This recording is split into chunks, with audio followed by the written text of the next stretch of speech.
Yan. Kitang-kita sa video na may kaundelhan siyang babae na 20 years old na isang 84 years old na si Chavit Singson, mga kaplastik. Isa kang alamat. Saludo ako sa'yo. Diba? Saludo, mga kaplastik. Ikaw lang ang nakakagawa niyan, Chavit Singson. Diba? Iba talaga ang nagagawa ng pera, mga kaplastik. So, bakit nga ba umabot sa puntong iba na ang kasama ni Chavit Singson at hindi yung controversial na artista na nalilig sa kanya? So ganito kasi ang nangyari, mga kaplastik. Bago ang lahat. Ito po yung interview ng Fast Talk with Boy Abunda. Panoorin natin to.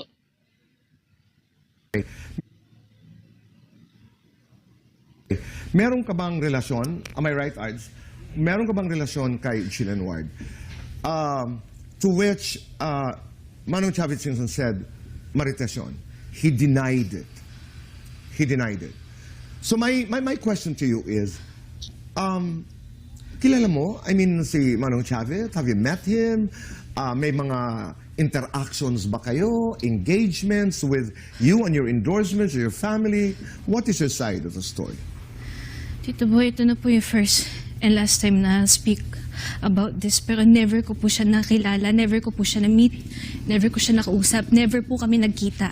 So hindi ko talaga alam paano po nila nagawa-gawa lahat ng to kasi never ko po talaga siyang na-meet. Never ko po siya nakausap. Oh. I think also, doon sa iyong birthday, kung hindi ako nagkakamali, they were referring to Manong Chavit Singson na he was one of the sponsors, kung hindi ako nagkakamali, na dumaan daw sa backdoor ng Okada at marami pang mga detalye. To which you say, Hindi po talaga totoo. I never met him. Never po kami nagkausap. I never met him. Hindi nga po alam kung kilala niya po ako eh. Oo. Hindi po talaga kami magkakilala. Okay. Doon sa mga comments, may mga nagsasabing, ninong, di umano, ng isa sa mga kapatid mo, si Manong Chavit Singson. Is this true? Oh no, never po So namin hindi siya, rin ito totoo? never po namin siya na-meet. Okay. Kaya nga po sinasabi ko po, kung mayroon po sila sinasabi nilang CCTV footage, ilabas po nila. Huwag lang AI. Oo.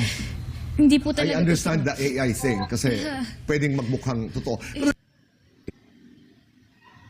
So basahin natin yung comment